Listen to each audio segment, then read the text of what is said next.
중난하이의 공기가 다시 묘하게 흔들리고 있습니다. 겉으로 보면 모든 것이 여전히 질서정연해 보입니다. 관영 매체는 정해진 문구를 반복하고 고위 인사들은 예정된 회의를 열고 정치 일정은 한치의 오차도 없이 굴러가는 것처럼 보입니다. 그러나 바로 이런 순간일수록 가장 먼저 살펴봐야 할 것은 표면이 아니라 흐름입니다.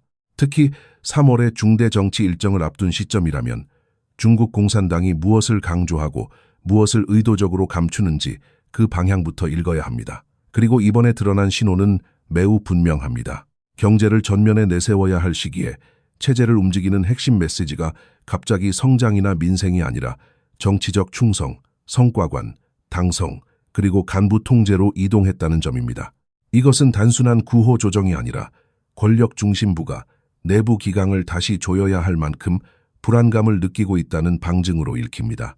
원래 이 시기라면 분위기는 달라야 합니다. 춘절 직후 전국이 3월 일정으로 진입하기 직전이라면 통상적으로 가장 크게 부각되는 것은 경제 회복, 투자 유치, 소비 진작, 성장 목표 같은 메시지입니다. 그런데 이번에는 결이 달랐습니다.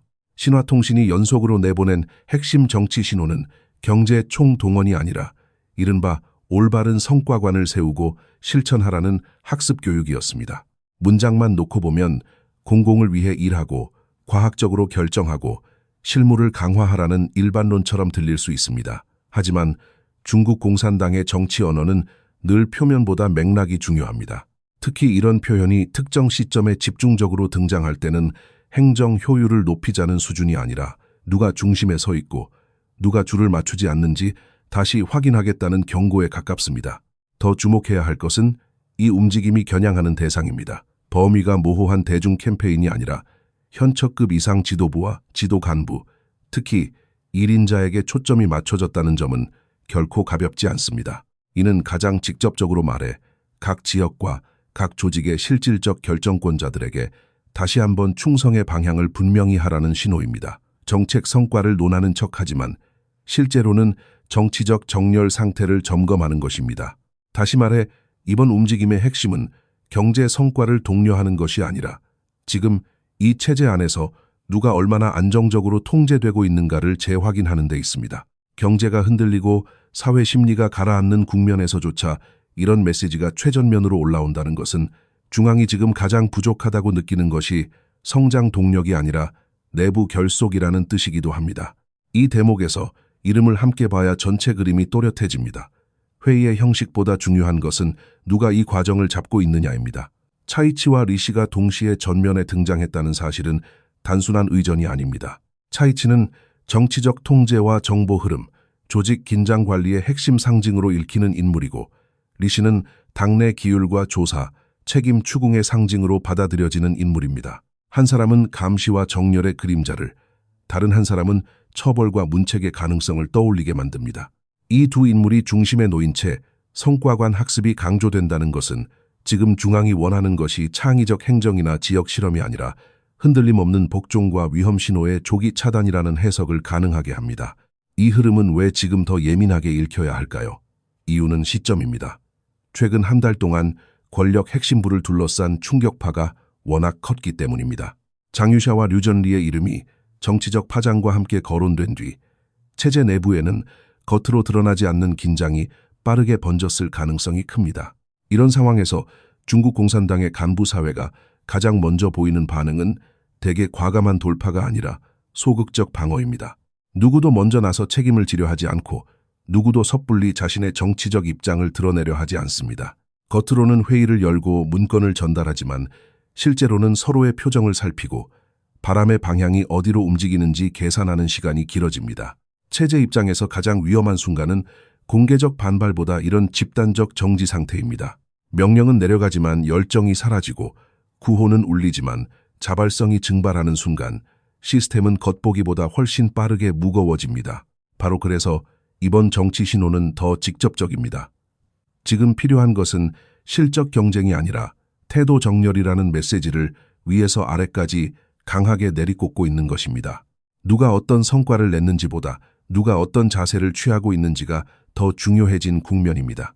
더 냉정하게 말하면 성과관이라는 표현은 행정 언어의 외피를 두르고 있지만 실제로는 충성 점검표에 더 가깝습니다. 지금 중앙은 각 지역의 책임자들, 각 조직의 핵심 인물들, 그리고 특히 중국 공산당의 중간 간부층에게 묻고 있는 셈입니다. 당신은 아직 같은 방향을 보고 있는가? 당신은 지금도 같은 구호를 같은 강도로 외칠 수 있는가? 당신은 민감한 시기에 침묵하지 않고 중심을 지킬 것인가? 이 질문이 강해질수록 오히려 체제 내부의 불안도 함께 드러납니다. 결국 이번 흐름은 한 문장으로 정리할 수 있습니다.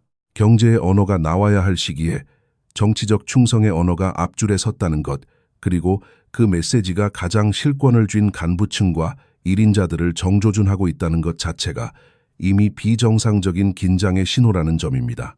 표면적으로는 학습 교육이지만 실제로는 중앙위 체제의 볼트를 다시 조이고 있는 과정으로 보입니다.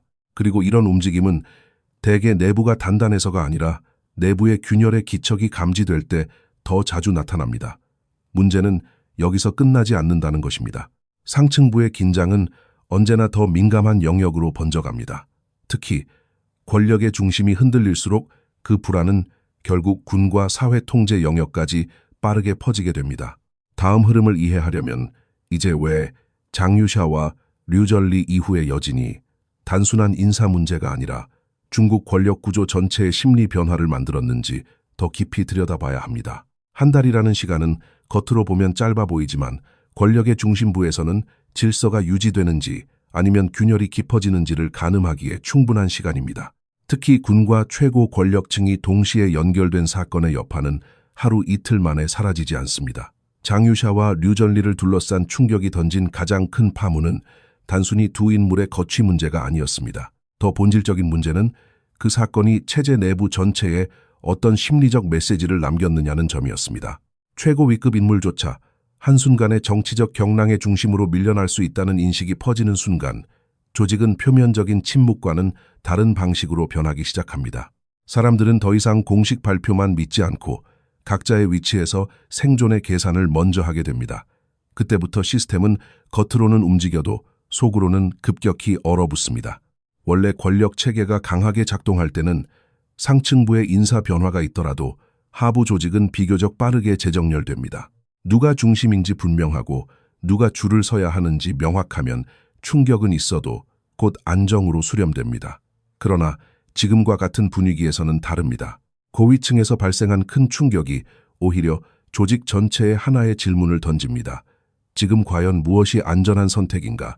누구를 따라야 가장 오래 버틸 수 있는가? 누가 오늘의 승자인지, 그리고 그 승자가 내일도 같은 자리에 있을지 확신할 수 없는 순간, 간부 사회는 겉으로 충성을 말하면서도 속으로는 움직임을 최소화합니다. 가장 흔한 형태는 집단적 관망입니다. 해야 할 일은 하되 먼저 나서지 않고 입장은 드러내되 결정적 순간에는 책임을 피하려고 합니다. 이것은 공개적인 저항보다 훨씬 읽기 어려운 형태의 불안입니다. 왜냐하면 겉으로는 질서가 유지되는 것처럼 보이기 때문입니다. 이런 분위기에서 각 성의 책임자들, 각 전구의 정치 간부들, 핵심 조직을 맡은 중간 권력층이 느끼는 압박은 훨씬 복합적입니다. 과거에는 윗선의 요구에 맞춰 충성 경쟁을 벌이는 것이 가장 안전한 길일 수 있었습니다. 하지만 지금처럼 상층부 자체가 불안정하게 흔들린다는 인식이 퍼진 상황에서는 지나치게 앞서 나가는 것도 위험이 됩니다. 너무 늦게 움직여도 문제이고 너무 빨리 움직여도 문제입니다. 잘못된 편에 서는 순간 그 대가가 너무 커질 수 있기 때문입니다. 바로 여기서 체제는 겉으로는 강경해 보이지만 실제로는 가장 취약한 장면을 드러냅니다. 권력은 여전히 명령할 수 있지만 그 명령이 예전처럼 확신과 추진력으로 전달되지 않는다는 점입니다. 사람들은 명령을 따르는 척하면서도 그 명령의 유효 기간을 따져보기 시작합니다. 이 심리 변화는 특히 군과 연결될 때 더 위험해집니다. 군은 단순한 행정부서가 아니라 최종적인 강제력의 상징입니다. 따라서 군 내부에서 신뢰와 지휘 체계에 작은 의심이라도 번지기 시작하면 정치적 파장은 몇 배로 커집니다. 장유샤와 류전리를 둘러싼 충격이 컸던 이유도 여기에 있습니다. 그것은 단지 두 명의 고위 인사를 둘러싼 문제가 아니라 군 내부 인사 구조와 지휘 신뢰에 대한 상상력을 자극하는 사건이었기 때문입니다. 누가 누구의 사람인지, 어느 전구가 어느 방향으로 기울 수 있는지, 지금 현장에서 실권을 쥔 인물들이 어떤 태도를 취하고 있는지, 이런 질문들이 한번 살아나기 시작하면 체제는 모든 침묵 속에서조차 긴장을 감지하게 됩니다. 그리고 그 긴장은 외부보다 내부에서 훨씬 더 날카롭게 증폭됩니다. 바로 그래서 최근의 정치적 움직임은 단순한 분위기 전환이 아니라 군과 당을 동시에 묶어 세우기 위한 심리적 재정렬로 읽힙니다. 중앙은 아마도 가장 두려운 장면을 피하려 할 것입니다. 겉으로는 모두 같은 구호를 외치지만 실제로는 각자의 계산이 달라진 상태, 표면의 통일성과 내부의 거리감이 점점 커지는 상태 말입니다. 이런 상태가 지속되면 체제의 모든 회의, 모든 문건, 모든 공식 발표는 실제 정책 추진보다 충성 확인 절차에 가까워집니다. 중요한 것은 무엇을 하느냐가 아니라 누가 어떤 태도로 그 자리에 앉아 있느냐가 됩니다. 그래서 최근의 신호들은 하나같이 실무보다 자세, 성과보다 입장, 정책보다 정렬을 강조하고 있습니다. 이것은 통치의 중심이 발전해서 방어로 이동하고 있다는 뜻이기도 합니다. 더 흥미로운 점은 이런 긴장이 반드시 폭발적인 형태로만 나타나지 않는다는 것입니다. 오히려 더 흔한 형태는 무기력과 지연입니다. 서류는 올라가지만 결정이 늦어지고 지시는 내려오지만 현장 반응은 느려집니다.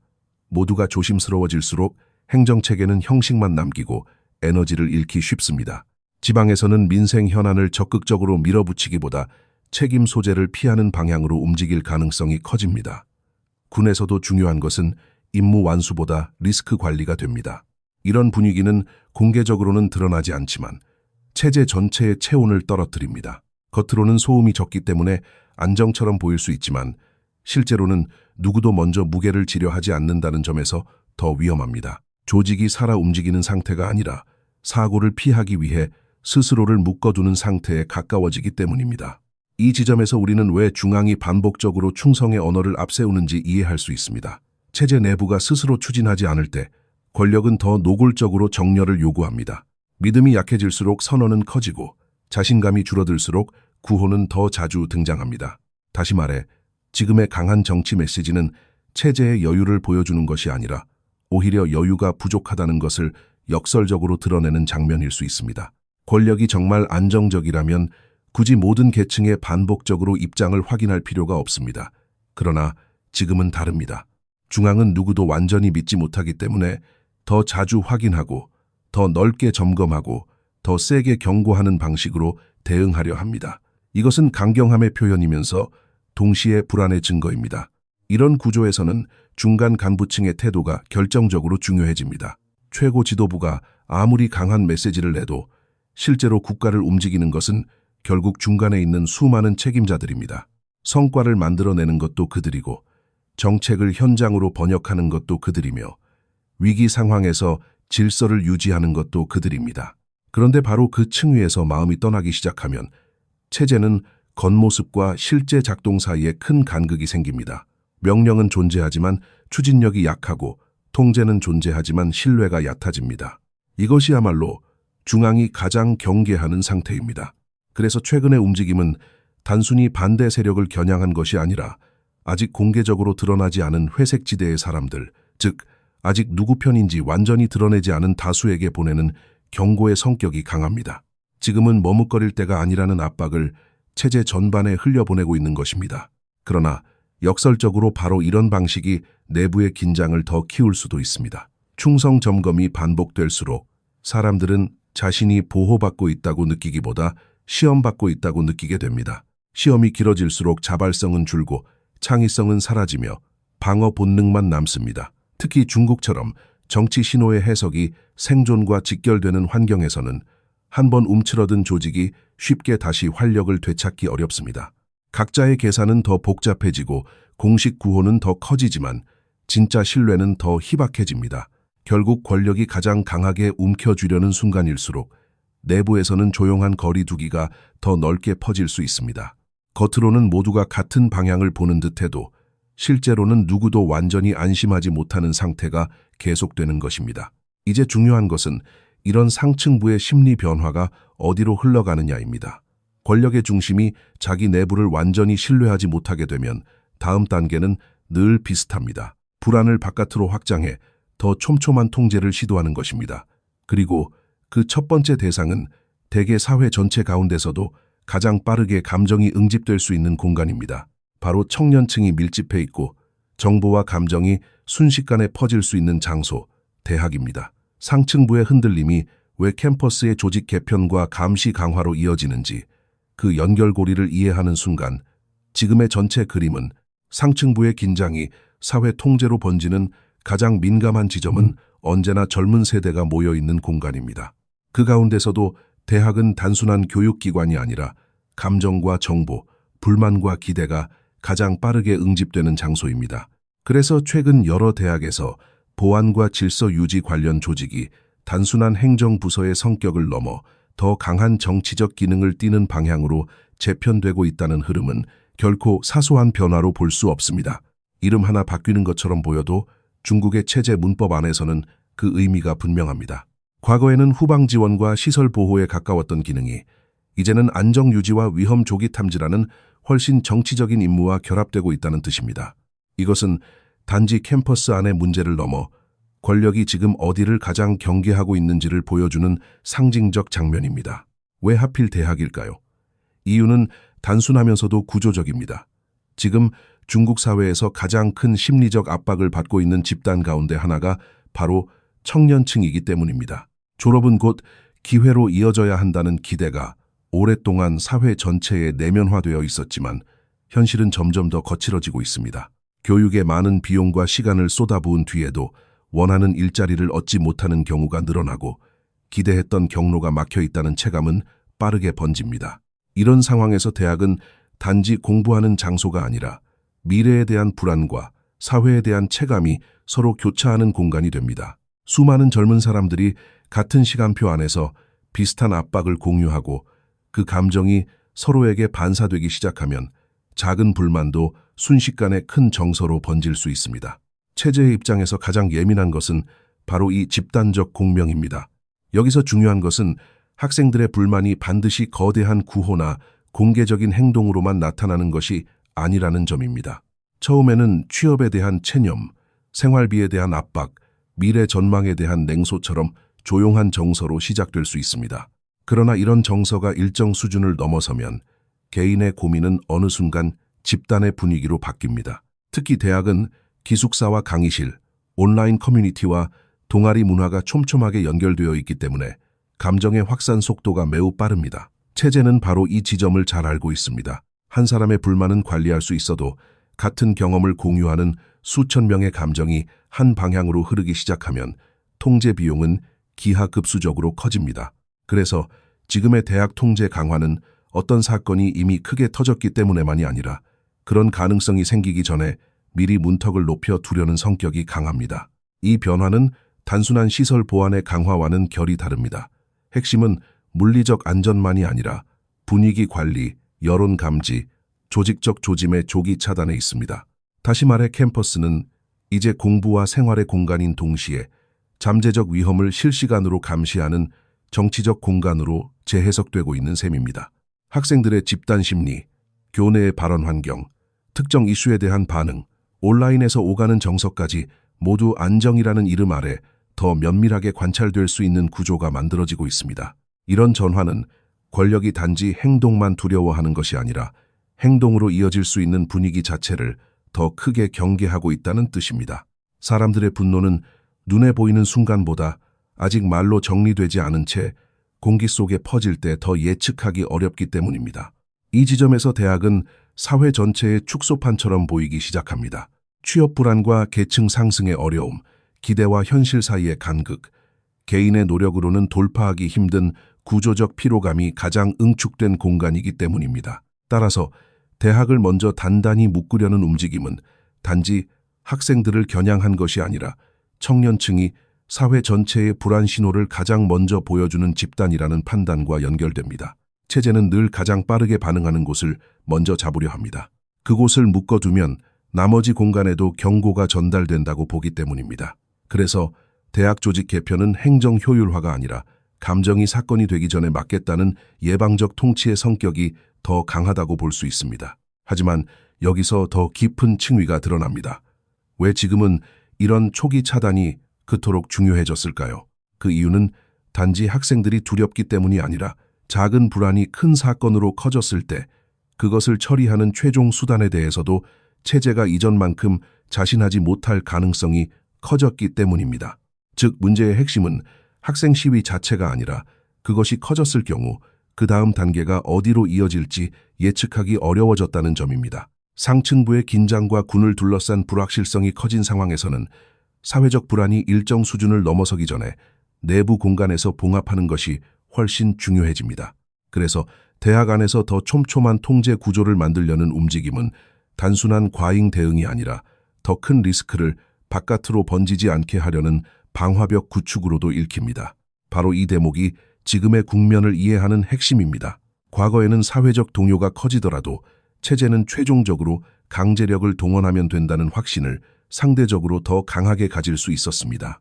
그러나 지금처럼 상층부의 신뢰와 권력 구조가 민감하게 흔들리고 있다는 해석이 퍼지는 시기에는 그 최종 수단 자체가 정치적으로 더 무거운 의미를 띠게 됩니다. 따라서 가장 안전한 선택은 언제나 같습니다.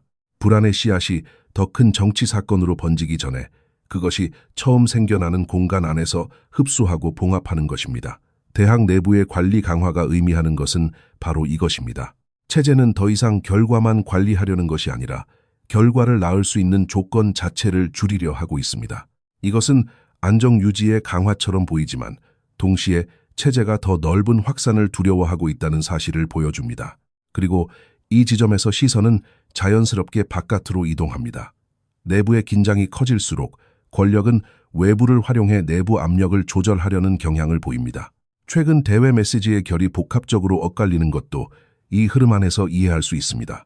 한쪽에서는 일본을 향해 강한 태도를 강조하며 강경한 이미지를 만들고, 다른 한쪽에서는 독일과의 관계를 통해 협력과 실익의 언어를 부각하며, 또 다른 쪽에서는 미국과의 대화 가능성을 열어둔 채 외교적 공간을 넓히려는 신호를 냅니다. 표면만 보면 모순처럼 보이지만 이 세 방향은 사실 하나의 목적 아래 묶일 수 있습니다. 내부의 불안과 경제적 압박이 커지는 시기일수록 외부를 상대로 서로 다른 메시지를 던지며 국내 심리와 정치적 시간을 동시에 관리하려는 것입니다. 대일 강경 메시지는 내부 결속에 유리합니다. 외부의 긴장을 부각하면 국내의 시선을 바깥으로 돌리기 쉽고 감정의 방향도 보다 단순하게 정리할 수 있습니다. 반면 대독 협력 메시지는 경제적 현실과 연결됩니다. 체제가 필요한 것은 결국 투자, 기술, 숨 돌릴 여지이기 때문에 실용적 관계를 강조할 수밖에 없습니다. 여기에 미국과의 소통 가능성은 또 다른 상징성을 가집니다. 외교 무대에서 여전히 주요 상대와 대화하고 있다는 이미지는 국내의 안정의 신호로 소비될 수 있기 때문입니다. 다시 말해 대외 노선의 서로 다른 표정은 방향 상실이 아니라 내부 압박을 완화하기 위한 다층적 조정으로 볼 수 있습니다. 강경함도 필요하고 실용도 필요하며 상징도 필요한 순간인 것입니다. 결국 지금 보이는 모든 조각은 하나의 그림으로 이어집니다.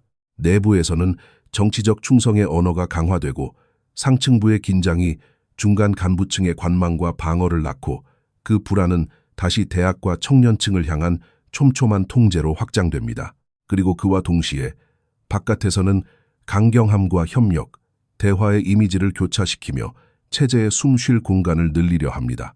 이 흐름을 하나씩 떼어보면 각각 다른 뉴스처럼 보일 수 있지만 연결해서 보면 공통점이 선명해집니다. 모두가 방어적 통치의 색채를 띠고 있다는 점입니다. 성장과 자신감의 언어보다 점검과 예방, 조정과 차단의 언어가 더 강해지고 있다는 점에서 지금의 분위기는 평상시보다 훨씬 민감한 정치적 구간에 들어섰다고 볼 수 있습니다.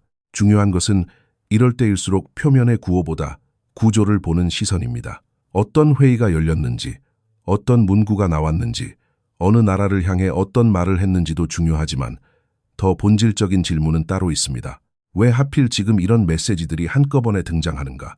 그리고 왜 그 메시지들이 공통적으로 체제의 안정과 정렬, 위험 관리라는 방향으로 수렴하는가?